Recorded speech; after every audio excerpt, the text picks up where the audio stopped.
roughly every 2 to 3 MLB games, it resulted in a foul ball injury. And every year, the incidence of foul ball injuries seems to increase. Hi, everyone, and thank you for coming back to another recording of Foul Ball Safety Now Talks. I'm Jordan Scott. I'm here with Brianna Ludwig, and we're in the beginning of December.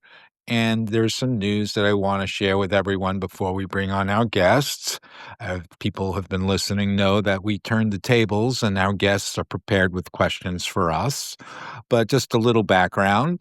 I've been at this for about 6 years. Foul Ball Safety Now is near and dear to me because I've been a big baseball guy my whole life. And after seeing something in 2019, a little child getting injured by a fast line drive in the foul ball territory, I kind of thought it was time to pay attention to the issue.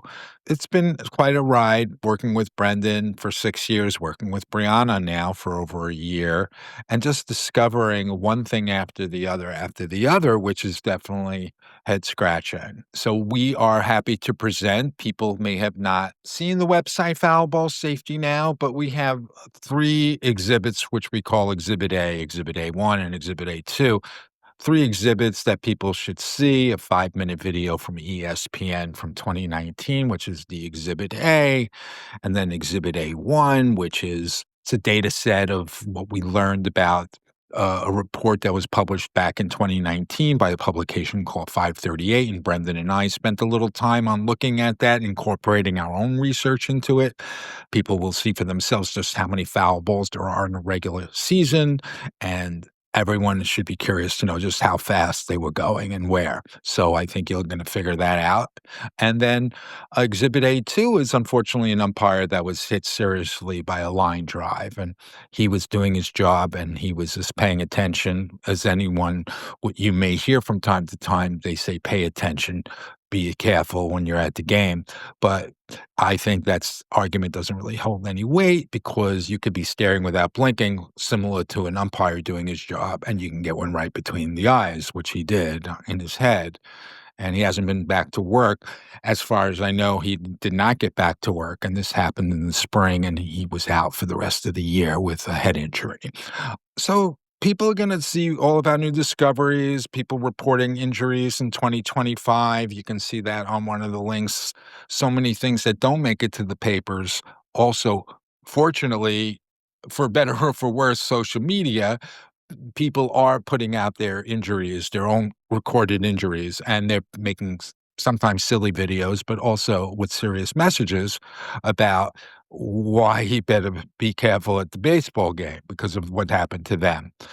So there's a lot of serious injuries that came down this year. And some news, one of my links was called Queens College Investigation, where we had some letters out to the Queens College administration. And the last letter we copied the NCAA, and the Queens College reporter got in touch with us a few weeks ago. The letter's not up on the website yet, but if people Google Queens College foul ball, a young reporter did a nice job attempting to put the story out there on what's happening at Queens College. Could be happening at any other university. It could be happening at any other professional ballpark where balls unfortunately leave the area. And as in one of my links on the website, in one of the professional ballparks, Modesto, California, a woman was unfortunately hit in the head while standing outside.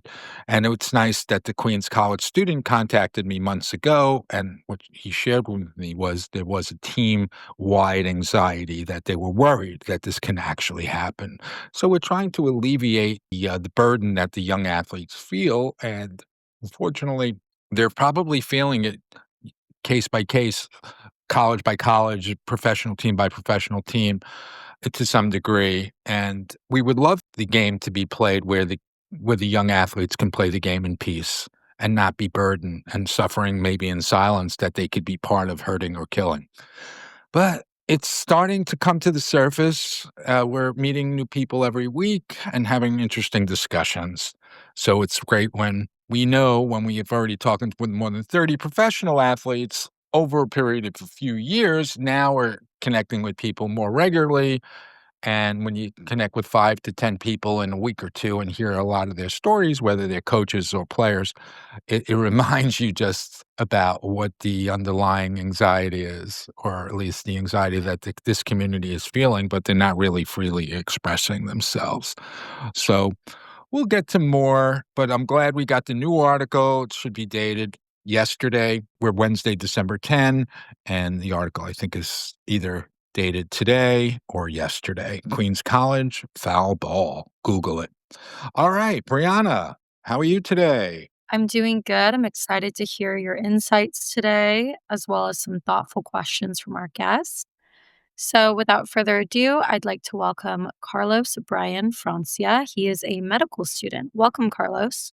Hello, thank you, Brianna, for the wonderful introduction, and thank you, Jordan, for the opportunity to speak with you on your podcast. We really appreciate it. We're really excited and we're looking forward to your questions. You could start off with a comment. You can start right into it. We are ready.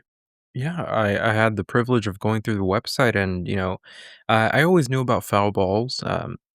If you were to ask me about foul balls, maybe a year ago or 2 years ago, I would have said, they happen all the time. Every game has a foul ball, but I never realized kind of like the significance or the ramifications of these foul balls. For instance, Mr. Almora, Mhm. he lobbed a foul ball and it unfortunately hit a child, and that's absolutely heartbreaking. You can see the severity of the situation. Almora was absolutely heartbroken with that, and sometimes the bat splinters, and that's Mhm. absolutely frightening. I thought about that, of a bat hitting a person. So it's just it's absolutely disheartening that this is so common, and that baseball rule is apparently a thing. I didn't even know about the baseball rule until I visited your website. Yes, absolutely. So, yes, without Mora, obviously, the athlete who unfortunately has bad luck that day, but they kind of know going into the environment that this could inevitably happen.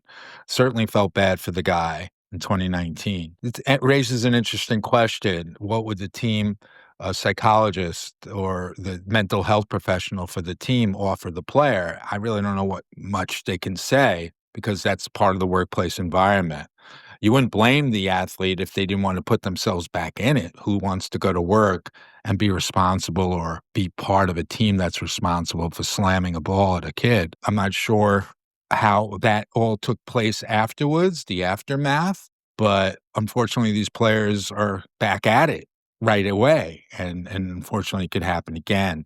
And I think you brought up the broken bat incident, which there's a few that I can share, but the one that made it to the website happened during the playoffs where Jorge Polanco hits a home run, hits 2 home runs, but one of his next at bats, he breaks his bat, and nobody knew at the time that one of the part of the bat had gone over a net. But 5 minutes after, they replayed the bat breaking, but they showed the replay of the bat coming into the seeds, and you heard the announcers say as they were going into commercial, "Yikes, look out." So, that's happening, and America is seeing it and not really responding. Well, I thought, foul balls were, infrequent, like, I guess the Mhm. injuries foul balls, but, I found a research, paper, Yes. created in April 2022, it's called "Foul Ball Rates and Injuries at the MLB Okay. Games." It's a retrospective analysis of data. It's conducted from 3 stadiums, and, to summarize the study, basically the research found that, roughly every 2 to 3 MLB games, it resulted in a foul ball injury, to Mhm. a spectator, and that Mhm. warranted acute medical care, whether that was in the field Mhm. or in a hospital. And every year, the incidence of foul ball injuries seems to increase. Mhm. Of the foul ball injuries, about 42% required hospital transport, and 55% Mhm. of the injuries require just on-site, acute care management from the medics, you know? Mhm.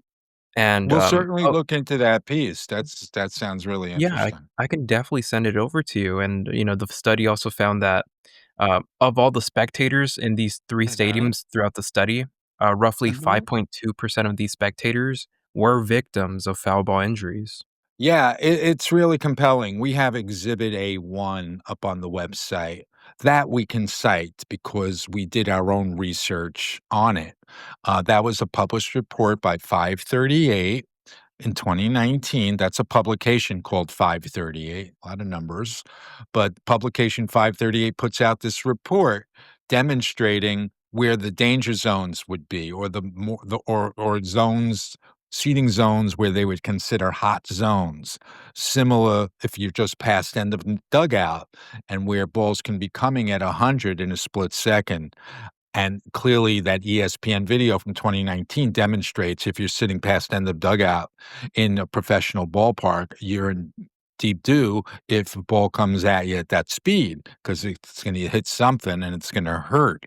So we know based on our incorporating of our own research how many foul balls there are per game, and not even and minimizing the number because we didn't wanna make it look like we were inflating anything. The average game has 53 foul balls per game, what we know of at the MLB level, so we think that number is more or less the same throughout the other professional leagues where there's actually 5 times as many more games, 2,400 plus major league games a year and about 14,000 other professional league games a year.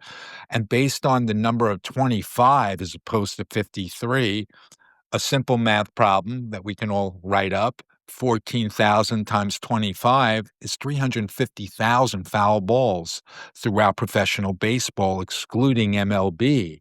So where are those balls going foul? Are they going in the hot zone at 100? Are they going over the side and hitting a pavement or a window? Or hitting a woman in the head like it did in Modesto, California. People can see on the website, the unknown Modesto.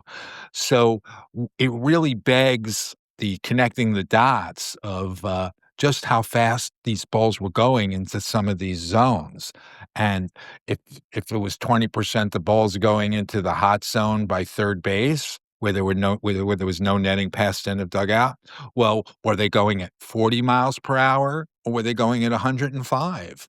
And I think we can really get to the bottom of it because people need to cry out and say just how many of them were going at those high speeds, and we can demand some answers, but we don't know those answers today.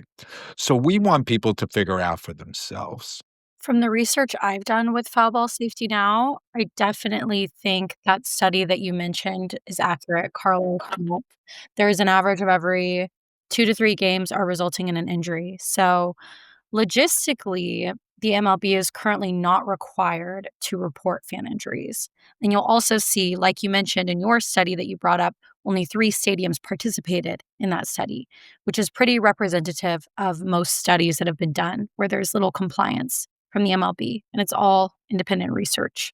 With the implementation of social media, we've been able to discover fans who are self reporting their injuries, posting pictures and videos of what's happened to them or what they're seeing at the ballpark. And it's been truly eye opening and has changed the landscape of what the MLB has previously been able to conceal. Because before social media, it was almost up to the journalist to run a story on an injured fan, right? In order to get the word out there about what had happened to them. Or if it's a really major case, oftentimes, with a death or a seriously injured young child or seriously injured or blinded individual, the MLB will settle outside of court, which comes with a big fat NDA and means that the victim cannot speak publicly about what's happened to them. So I think that is how they've been able to conceal this so much before social media came along. And now that social media has come along, we are seeing these countless, countless injuries being self reported by fans who are at the ballpark. So if you go to foulballsafetynow.com, there's a tab called Incidents Reported 2025, and we have compiled all the incidents we have found so far this year. And then we've even gone back to previous seasons when we've not thought to look on, niche hashtags and searching the algorithm for people who maybe have 10 followers, but had something, sadly terrible happen to them at the ballpark and have shared about it. So we've been able to find that. The word isn't getting out in any kind of continuity. Um, Again, what you shared with us, we'll double check. I'd like to verify the sources, but if it's a legitimate source, I wouldn't disagree. If anything, it's great to get supporting data. So we're always welcoming new data. So if we haven't been aware of that one, we certainly want to see more. Well, yeah, I just kinda wanna go back to that point that Brianna made. Yeah, the MLB has been a stickler of not reporting these incidents. For instance, the report, the, research Mhm. paper that I cited, these researchers, they had to hit the ground running on themselves. So Yes, they had to get the information themselves because the MLB wasn't sharing that information, which is yes, disheartening, because even in the hospital setting, we yes, legally we have to report how many like measles cases or syphilis cases there are, or how many gunshot wounds were reported yes. for this month. And so everything's a little transparent. Of course, we're not naming specific names of patients, of course not, but we're saying this is like the statistics of this event happening in this area. It's just very surprising that the MLB, which on the outside looks like America's pastime. Right. We love our fans, but we're not gonna provide this information about how many fans or spectators were unfortunately injured by foul balls, and I found that really surprising. One study I'll cite because I've gone over it a few times, the NBC study from 2019, which they spent some time on. I actually caught a glimpse of it a while ago when it may have been a 5 or 10 minute special, kind of like a news segment on foul balls. So it implied, based from 2012 to 2019, in those 8 seasons, how many people reported to first aid. And you were able to only get a sense of their research because only 4 of the 30 teams responded. It wasn't even the major league clubs that responded, it was the major league clubs' independent contractors. They may be the first aid team that covers that's there to man the station for the 3 hours that the games are going on before and during to make sure nobody gets hurt, hit by a ball or slipping. So, only 4 of the 30 teams shared their data, but based on 26 teams plus those 4, if you extrapolated to 26 based on the 4 and the miscellaneous, that was a lot, it would come out to about 5,000 people reported to first aid, and it's not a stretch to say that. So imagine 5,000 people reporting to first aid in an 8-year period, which is only the major league level, where there's 2,400 plus games every single season. What about the 5 times as many more games playing at other professional levels all throughout the game, all throughout professional baseball? MLB themselves, they have 120 affiliates. And then there's also another 49 affiliates that we've been tracking as well. So that's 169 plus Major League 30. That's 199. So we're only going by 30 teams. Can you just imagine how many people have reported to first aid in all of the other professional leagues? Now, all of those 5,000 just from MLB, not the other professional leagues, doesn't mean everyone had a busted eye socket or a broken nose, but some of them did, and that's not right. And whether it was 20 or 200 or 1,200, MLB knows this. We may be able to take a deeper dive and find out specific injuries from the 4 teams that shared their data. They may have redacted the names, but the injuries remain. We know this is so much more that needs to be explained by MLB and displayed by people like us. So we're ongoing. We're attempting to put everything out that people can see for themselves. Yeah, I definitely hear that. I mean, you've famously flown planes over stadiums, talking about safety. You've handed out flyers and all that, around stadiums. And I guess, how do you balance doing that? For instance, like what strategies have you found the most effective in raising awareness about foul ball dangers, And how can we improve these communications so that fans can understand the dangers of this while still enjoying the game that they've enjoyed for decades? Well, I'm doing the easy thing, right? I'm in my kitchen for the most part. The planes, You write a check and you can make a nice statement and hopefully people can pay attention. You can hire a team of guys to walk around an all-star game and hand out flyers, and that's what I've done. So that's important. You can make a movement from your kitchen, and that's more or less what I've been doing. And I'm showing up every day and working with bright people like Brianna and Brendan, the journalist who's been with me for over 6 years. Brianna's been with me for over a year. In regards to what was your other thing? How do I These forms of communication, how can they be Right. improved so that Sure. fans can understand the dangers while still enjoying the game? Because Right. uh, Unfortunately, there's been opportunity after opportunity after opportunity to really educate us and bring us up to speed about exactly what goes down, but that doesn't happen, and it hasn't happened. Unfortunately, you're there. You're at the game. You're there. You may even see a sign right by your cup holder that says, "Be aware." You may even hear an announcement that says, "Be aware." But the last I checked, we're not superheroes and action figures, and we're not gonna be able to get out of the way whether we're the most diligent, being careful, paying attention, former baseball player, present baseball player, or a child. You're not gonna have a chance. This is not gonna happen. Staring without blinking is not the way. Enjoying the game, unfortunately, for people like Brianna, who are parents of young children, they are not in the know. Brianna is now fully in the know, and she probably set the standard on exactly what would need to happen before her and her peers should come to games, but it's not happening right now. There's been opportunity after opportunity. It's in the winter. We're entering in the winter. Baseball could put out data to all the fans telling them this is what happened last year. This is what we expect to happen this year. If they ever really had done that, Carlos, you would have had agencies on this years and years ago. That's my opinion. You would have had parents crying out, like, "Why didn't they tell us before we got to the game that this was possibly a matter of serious concern?" We sat there 4 times a year for 10 years. Now, we didn't get that close call on that day, but why didn't you tell us that somebody got smashed the day before or the day after? So people are finding out for themselves, unfortunately, when they get to the game and they're already there. So I think we all need to cry out for more information, for agencies to step in and certify all buildings as been inspected. This is what's permissible. This is what's not. Carlos, I'm not a medical doctor. I'm not a field operations manager, but I am somebody who's putting the writing on the wall and telling agencies, if I ask them directly today, a child agency or a agency like OSHA that may look out for workplace safety. And of course, there are 14-year-olds and 15-year-olds and 16-year-olds are starting out their work and selling hot dogs and knishes and all that stuff.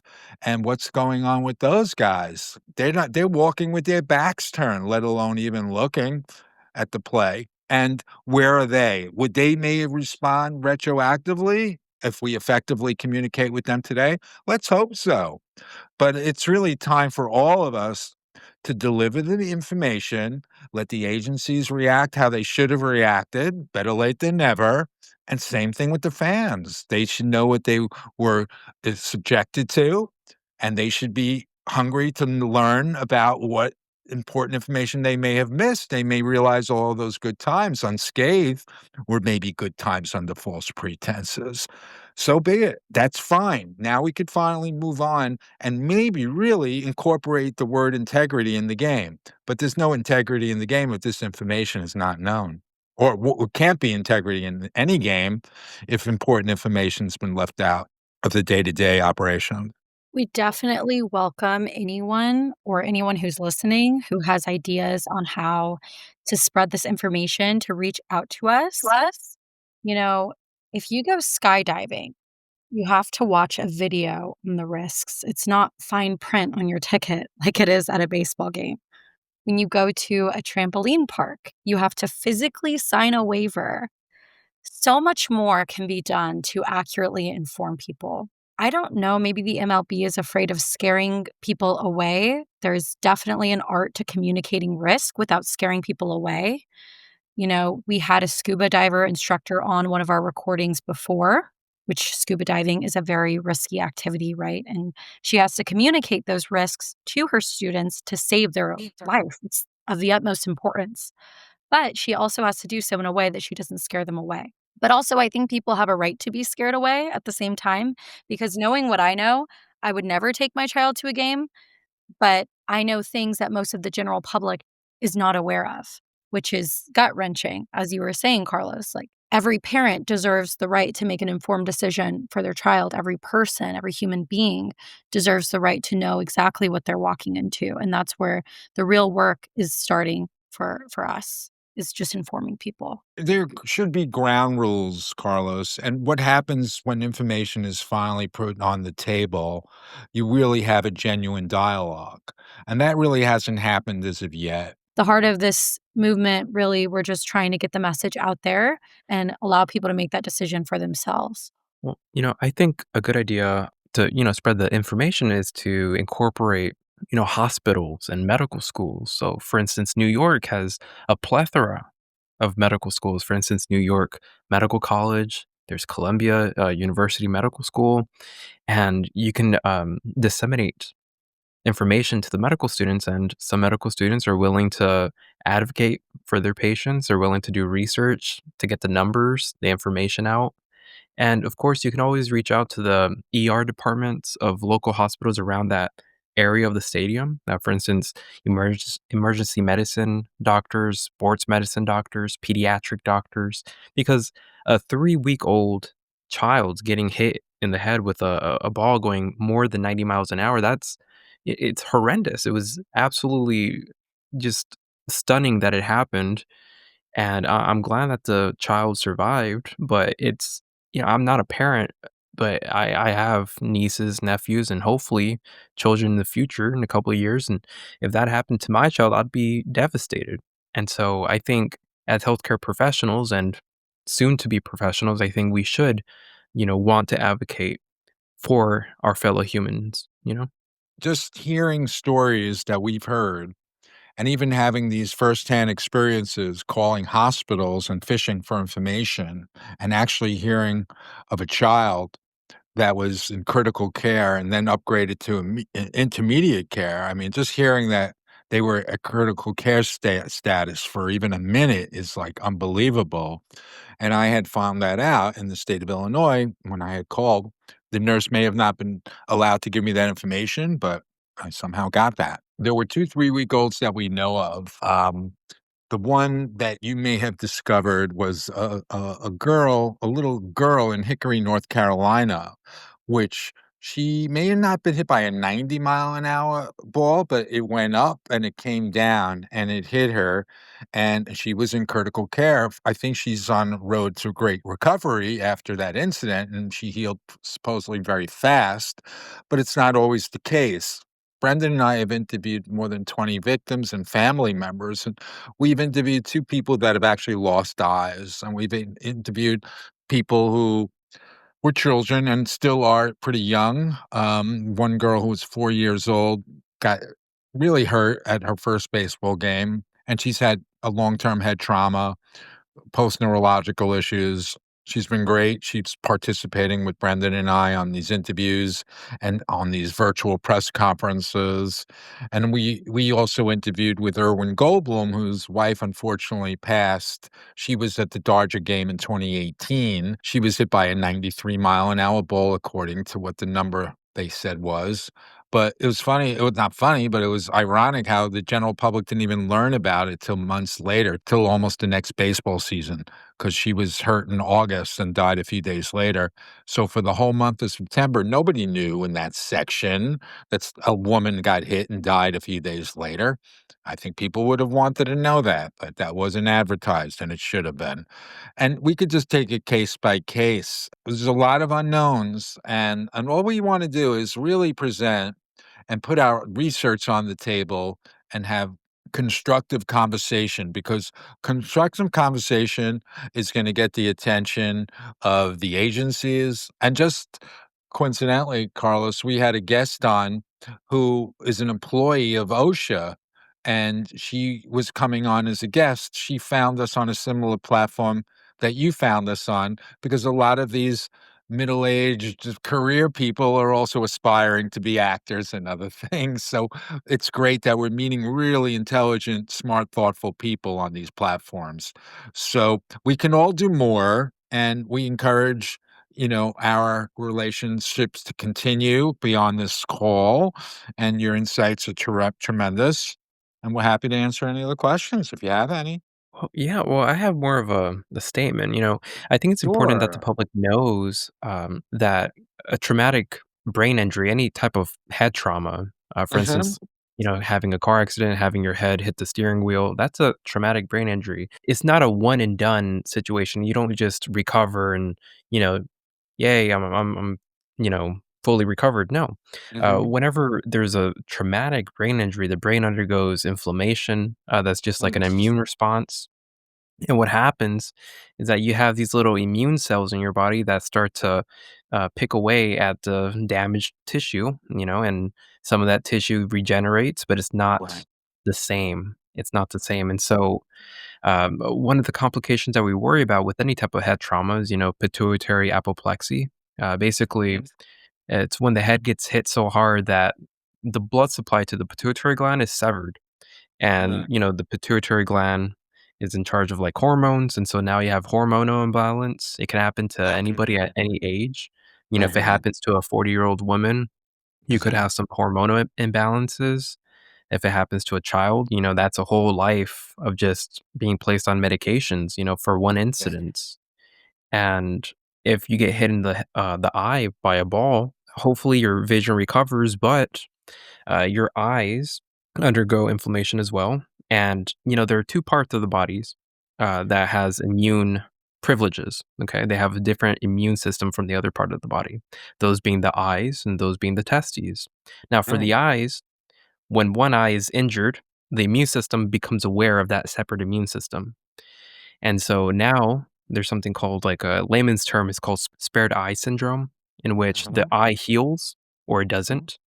Mhm. And then the body later on, it could be weeks or later, will decide to attack the other healthy eye because it has a different immune response. And so you could be going weeks, feeling okay, and then suddenly your eye starts to be irritated, and Mm. let's say you only have one eye now, and that eye gets inflamed because it has that immune response going on. And so, unfortunately, you could lose both eyes just from one incident. Oh, And I it never knew has happened. that. And so, yeah, spared eye syndrome. It's the layman's term. Mhm. But I think ophthalmology should always be consulted with any type of head trauma because you never know about the eyes. Right. So I think that's important No, for that's people to be powerful. aware. Yeah, we come across these cases, Brendan and I, and we found out about one gentleman, whether it was related to the connection that you just presented to us. We knew of a man. He was already blinded in one eye or had very little eyesight in one eye, and he goes to a baseball game and he's hit in the other eye. How crazy is that? And then the lawyers, because sometimes they make it difficult for the plaintiff. There are lawyers that have taken cases, even though in most states there's a thing called the baseball rule where if you are seriously injured, it may be really hard to find a lawyer because lawyers are looking to get their one third. Those personal injury lawyers, if they're not going to get their one third, they're not going to put in 50 hours and find out their case isn't even getting through the door. So in this particular case, this poor gentleman had to go around this house because maybe like if you're looking for your passport, they need 3 or 4 pieces of ID. In this case, they were like asking for 35 pieces of his personal information, and he can't even get around the house and find the bathroom. I'm not saying that, but you know what I mean. It's like, why are they making this guy jump through hoops? And we're going to be able to present some of that. There's that underbelly that people are going to find out about, that we're learning about. And if we had a decent society and if baseball was as wholesome as they like to portray it, there would be none of this, let alone let alone injuries and then what these people have to go through. I had a lady who unfortunately had her jaw wired shut. She interviewed with us, a really nice woman, school teacher. She had her jaw wired shut for 2 months. The team strung her along and said, keep track of all your bills. Keep track of all your bills. Keep track of all your bills. Like 8 months later, they ghosted her. ghosted her, man. I mean, come on. How could you do such a thing? Insult is worse than the injury, man. And I tried to get her a lawyer in the worst way, and she just said, "I don't wanna bother." I spoke to people I know, and they were willing to connect her with an attorney in her state, and she was just so bitter at that time. This is one story. I have others as well. I'll give you one about a child because this one was the most recent. She's now a 30-something-year-old lady, very nice lady, very kind that she spent time with us revisiting her situation from when she was about 9 or 10. So she gets hit. She's unconscious for 4 or 5 days as a little girl, and she's going through long-term stuff now, which I'll get to. But what happened with her, the team just wanted to do good, well, if you wanna call this do good. They didn't want her to go get a lawyer or call the news, so they offered the family free tickets. "Come back when she's ready. Anytime, you're welcome. Come back." And the family actually took the favor of the free tickets or the gesture from the team of the free tickets.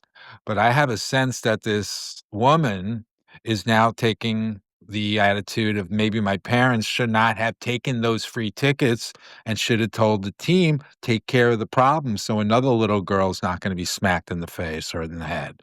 And I think she's going through something like gift remorse, and unfortunately, she has physical and neurological issues, which she was explaining to us on the interview. And these are stories that people just don't know about. And, she's not only upset with her status because she's not all right, she may even be upset with her parents for taking the favors where they should have just told the team, we don't need your tickets. How about taking care of the issue? We're going to try to put these stories out there so people can see the human side. Fortunately, we're in a position where I'm getting introduced to people and people are telling their stories. And these are players that are feeling some sort of getting a monkey off their back. These are current day players who are maybe suffering in silence. So we're trying to start conversations so these guys can eventually play the game free and clear. We all want the game to be played free and clear for the young athlete, and we want people to play the game in a safe environment. And of course, we want the fans to be protected. And if there's any questions, all of that should be transparent and all of that should be on the table so fans know exactly what they're walking into if they're of the right age. And that's what this is. It's just a conversation. So we're excited that, Carlos, we're happy to do this again with you or bring on your colleagues and we can have a good old, I want to talk to you about my perspective. And that's what it is. We appreciate it. And you may have some questions for us now or later or any other time. I mean, yeah, for sure. I mean, Yeah, it's yeah. it's been a That's what we pleasure for do. sure. We appreciate it. We're in healthy aggression over here. We're not bitter. This is what I sort of got thrusted into. Saw the writing on the wall, and 6 years later, we're still going, and it's gonna continue to go because there's a lot of conversation that needs to be had, and maybe we'll be passing on the torch to a bigger entity or a bigger group. We would be excited to do that. I'd love to take off a couple of weeks from this, but I'm just Mm. saying, wouldn't that be exciting to know that there's a bigger entity committed to the cause of transparency and communication? I love that, but right now it hasn't happened. But we'll find that right influencer, and maybe that's what you were looking for earlier. There are influencers out there, whether it's in medical or just people that are dedicated. They could do this job like I am or more effective. I want people in on this conversation so they can run with it with us or take it where they need to go. So happy to keep this going with you, Carlos. I noticed that, there was a survey conducted by the MLB, asking Mhm. fans if they wanted netting or not, and, Mhm. a vast majority of them said that they don't want netting, that they don't want their view obstructed, and when I saw that, I thought it was a bit selfish. It goes to the point where, I've always thought, people won't really give importance to a subject or to a cause until it happens to them. What if that happens to you or your loved one or, your children? That would drastically change the percentage. And I feel like it's not really fair for people to put in their own entertainment over the safety of others. and I don't really think that's acceptable. Right. Specifically in Japan, I Mhm. saw that they have those nettings, a lot more extensive nettings than we have here in Mhm. America. They also have attendants with flashlights Mhm. lighting up where the foul ball goes. They check up on the Mhm. spectators after each foul ball, and it's like, why don't we have that? That opens jobs Mhm. for people. That increases the safety. It doesn't take much. It doesn't take that much time to put netting or 2 layers of nets so that if the ball bypasses 1 layer of net, if there's a hole for whatever reason, it gets caught on the 2nd layer. It doesn't take that Right. much, and it adds to the safety Yeah. of the game, so it's just frustrating seeing that.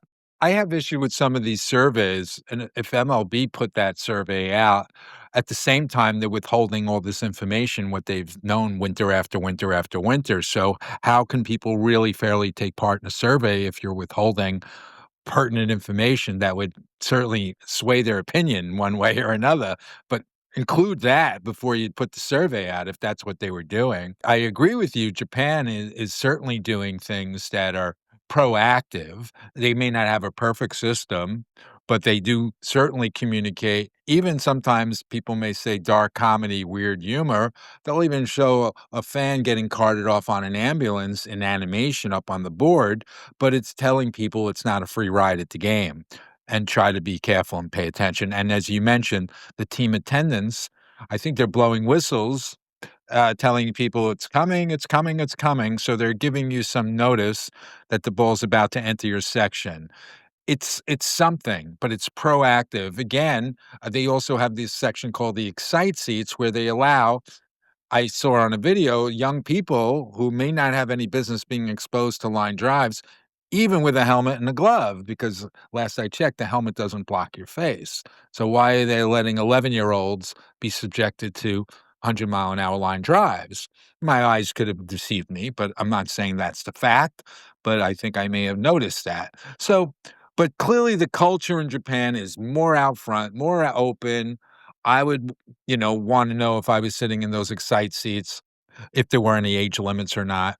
But anything is doable. But we just finally have to all know what we're dealing with. What has this community been like? What are this people are paying for to go to a game and enjoy, take part of the experience? What goes along with that experience is what is not being clear. And if it is clear, then there's going to be rules and there's going to be conversations, there's going to be guidelines. But right now, there's none of that.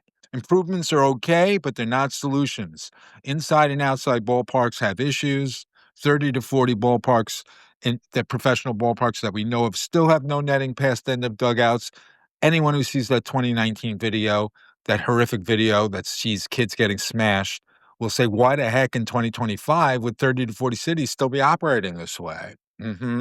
So we want to get this in front of everyone, and we welcome to do this anytime with you again, Carlos. And this was terrific. If you could sit down, with the MLB's Mhm. commissioner for about a half hour, what would you Mhm. say or what would you bring up, like, some points or anything that you deem, like, the most important that he really works on or acknowledges at least? So we were fortunate enough to interview a former commissioner. I won't mention his name right now. Brendan had a connection, and we interviewed a former commissioner.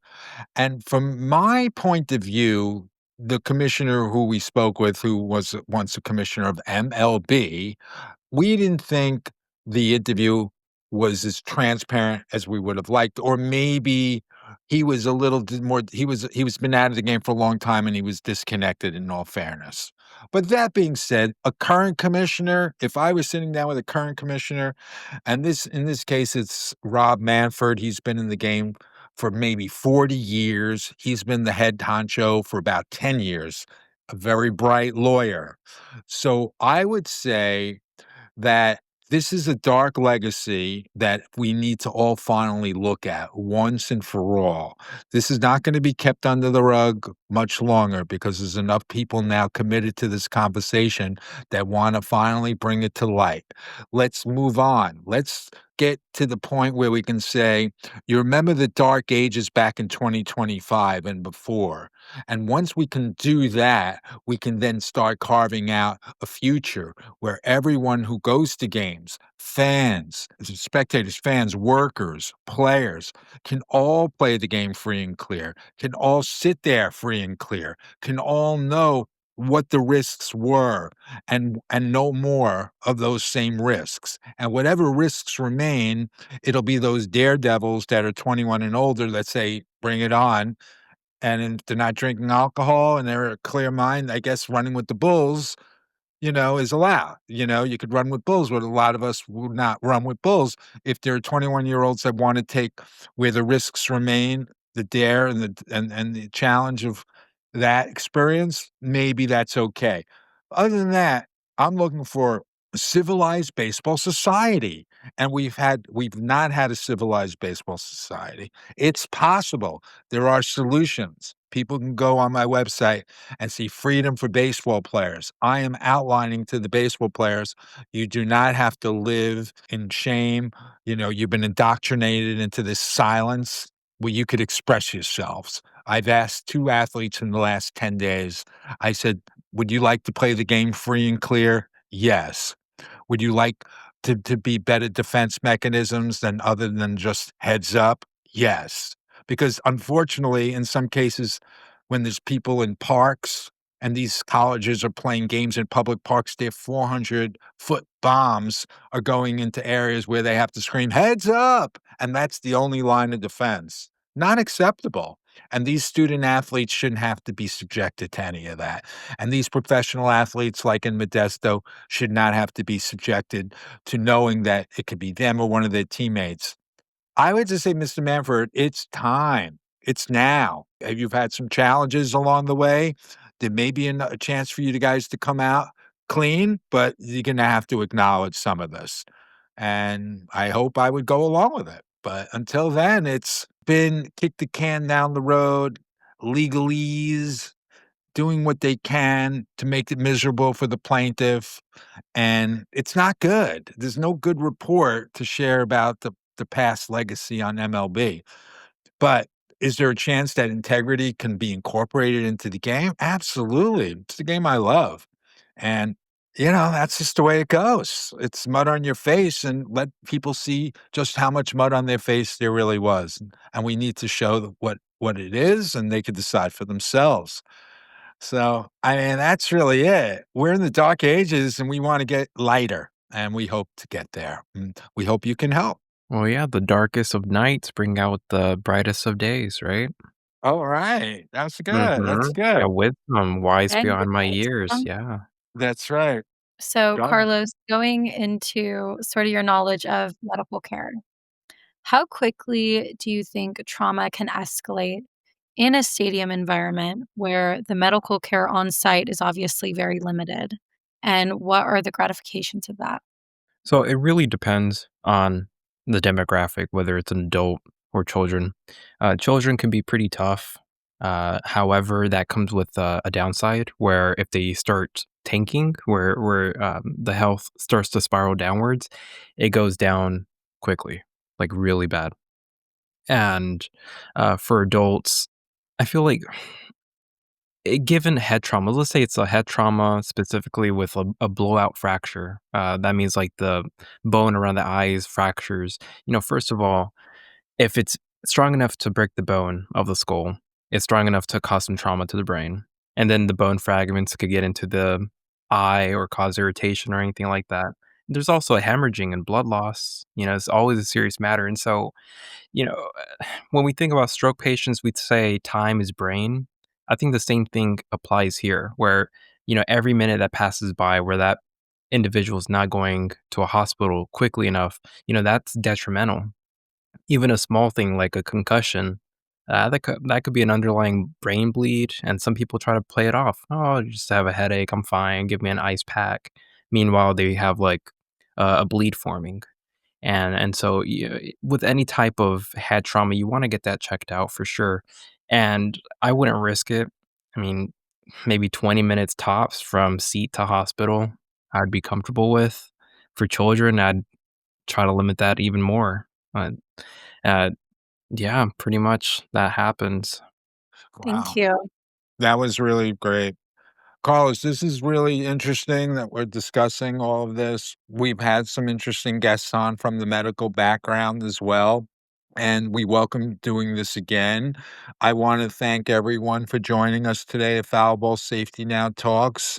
There'll be some more news. We're just discovering what people are saying from John Jay. More than one player has talked to me, John Jay College. That may become a larger conversation soon. So I'm excited to breathe life into that. And you can all check out the recent article, Queens College Foul Ball. Google Queens College Foul Ball. And you'll see an article written by a reporter recently on letters we put out to the Queens College investigation. Also copied the NCAA on it because we say in the tone of all of our letters that it may not just be Queens College. It could be any particular stadium that deserves more scrutiny. More to learn every single day. We're excited that everyone has joined us and look forward to doing it again. Thank you, everyone.